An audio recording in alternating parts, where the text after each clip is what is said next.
19 শতিকাৰ ভাৰত এটা যুগ য'ত শিক্ষা কেইটামানৰ ডমেইন আছিল আৰু প্ৰশ্ন কৰাটো অপৰাধ বুলি গণ্য কৰা হৈছিল, য'ত এজন ব্যক্তিৰ মূল্য জন্মৰ পৰাই সিদ্ধান্ত লোৱা হৈছিল। কিন্তু ইতিহাস সাক্ষী, যেতিয়া আন্ধাৰ আটাইতকৈ কলা হয় তেতিয়াহে পোহৰৰ জন্ম হৈছে। এইটোৱে সেই ব্যক্তিজনৰ কাহিনী যিয়ে অপমানক অস্ত্ৰ হিচাপে ব্যৱহাৰ কৰিছিল,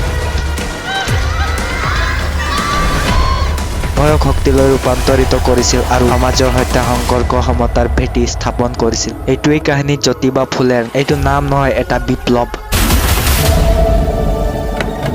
19 শতিকাৰ ভাৰত, যিটো সময়ত শিক্ষা মাত্ৰ কেইটামানৰ অধিকাৰ বুলি গণ্য কৰা হৈছিল আৰু সমাজত জন্ম নিজেই এজন ব্যক্তিৰ ভাগ্যৰ সিদ্ধান্ত লৈছিল। জ্যোতিবা গোবিন্দ ফুলেৰ জন্ম হৈছিল 1827 চনত মহাৰাষ্ট্ৰৰ পুনেত সাধাৰণ মালিক পৰিয়ালত।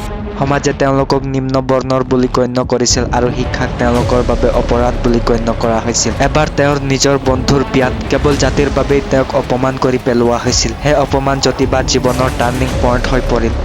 তেওঁ সুধিলে, যদি কোনো ব্যক্তি জন্মৰ দ্বাৰা সৰু বা ডাঙৰ হয়, তেন্তে শিক্ষা কেৱল কেইজনমান মানুহৰ বাবে কিয় উপলব্ধ? যেতিয়া সমগ্ৰ সমাজখনে ছোৱালীৰ শিক্ষাৰ বিৰোধিতা কৰিছিল, তাৰ পিছত 1848 চনত জ্যোতিবা ফুলে আৰু তেওঁৰ পত্নী সাবিত্ৰীবাই ফুলে ভাৰতৰ প্ৰথম ছোৱালীৰ বিদ্যালয় মুকলি কৰা হয়। মানুহে প্ৰথমে তেওঁলোকৰ ওপৰত শিলগুটি পেলাইছিল, বোকা পেলাইছিল।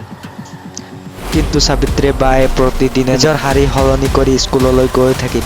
জ্যোতিবা ফুলেৰ কাহিনী আমাক শিকায়, বিপ্লৱ তৰোৱালৰ দ্বাৰা নহয়, চিন্তাৰ পৰাহে আহে। তেওঁ বিধৱাৰ বাবে আশ্ৰম শিবিৰ খুলিছিল, দলিতসকলক পানীৰ অধিকাৰ দিলে আৰু সমাজৰ প্ৰতি সমতাৰ সপোন দেখুৱাইছিল। আজি যেতিয়া আমি শিক্ষা আৰু সমতাৰ কথা কওঁ, তেন্তে মনত ৰাখিব, আমি এই অধিকাৰবোৰ সহজতে পোৱা নাই। জ্যোতিবা ফুলেৰ কাহিনী আমাক শিকাইছে, যদি চিন্তা শক্তিশালী হয় আৰু উদ্দেশ্য সঁচা হ'ব লাগে, গতিকে এজন মানুহে সমগ্ৰ সমাজৰ দিশ সলনি কৰিব পাৰে। ধন্যবাদ।